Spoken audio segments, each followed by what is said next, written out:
Isa ka ba sa mga Pilipinong nangangarap magtrabaho abroad? O baka may kakilala kang OFW na gustong bigyan ng ideya kung saan ang pinakamagandang bansa para sa kanila?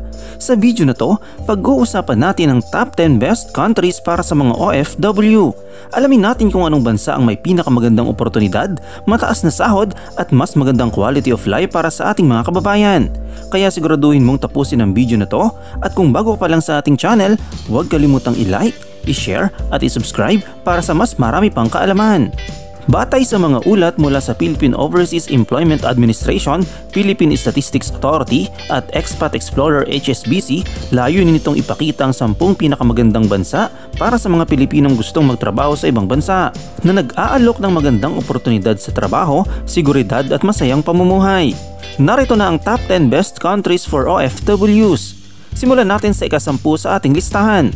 Ang Australia. Sinasabing napakagandang kalidad ng buhay ang Australia. Maraming job opportunities lalo na sa agriculture, IT, healthcare at engineering.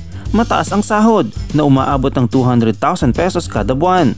Bukod dyan, isa ang Australia sa mga bansa na nagbibigay ng magandang work-life balance, kaya siguradong hindi ka lang trabaho ng trabaho. May oras ka rin para mag-enjoy sa kanilang world-class beaches and vibrant cities. At number 9, ang South Korea. Kilala ang South Korea sa K-pop, K-dramas at Korean barbecue. Pero alam mo ba na isa rin ito sa pinakagandang bansa para sa OFWs? Maraming job opportunities sa factory work, electronics at automotive industry. Mataas ang sahod, halos 130,000 pesos per month ang kita ng mga English teachers. Maraming attractions tulad ng Ensol Tower at Jeju Island. Kaya kung mahilig ka sa K-drama at gusto mo ring magtrabaho sa bansang ito, abay magandang oportunidad ito para sa iyo. At number 8, Japan. Nandito na tayo sa land of the rising sun, ang Japan. Maraming job openings sa healthcare, IT, engineering at English teaching. Napakalinis at ligtas na bansa at nag-aalok ng libreng training para sa mga caregivers.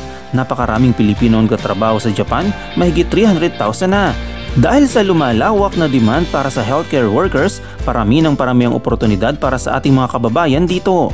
At number 7, sa Taiwan. Napakaraming trabaho para sa ating mga kababayan, lalo na sa factory worker, caregiving at electronics industry.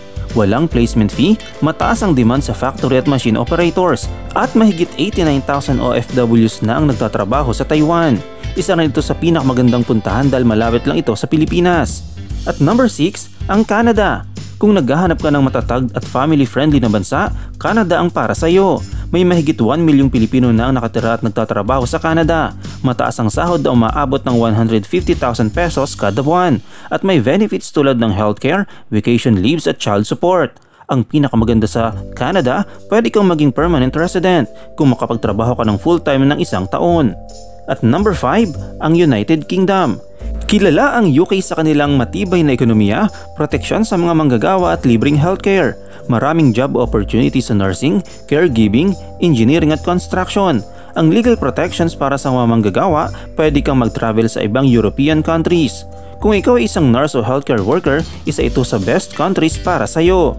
At number 4, ang Hong Kong. Napakaraming Pilipino nagtatrabaho sa Hong Kong, lalo na sa domestic work at service industry.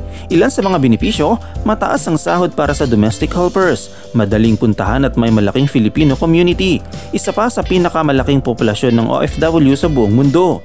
Kaya kung naghahanap ka ng stable na trabaho sa isang modernong lungsod, Hong Kong ang isang magandang option. At number 3, ang Singapore. Ang Singapore ang pangatlo sa pinakamagandang bansa para sa OFWs. Mga benepisyo, mabilis ang transport system at madaling makapunta sa trabaho.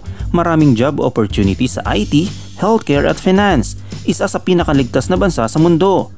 Ang pinakamaganda pa rito, malapit lang ito sa Pilipinas kaya mas madali ang pag-uwi kung gusto mong bumisita sa pamilya mo. At number 2, ang New Zealand.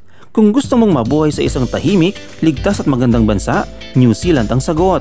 May magandang work-life balance at slow-paced lifestyle. Maraming trabaho sa healthcare, IT at engineering. Mataas ang sahod na may 200,000 pesos kada buwan.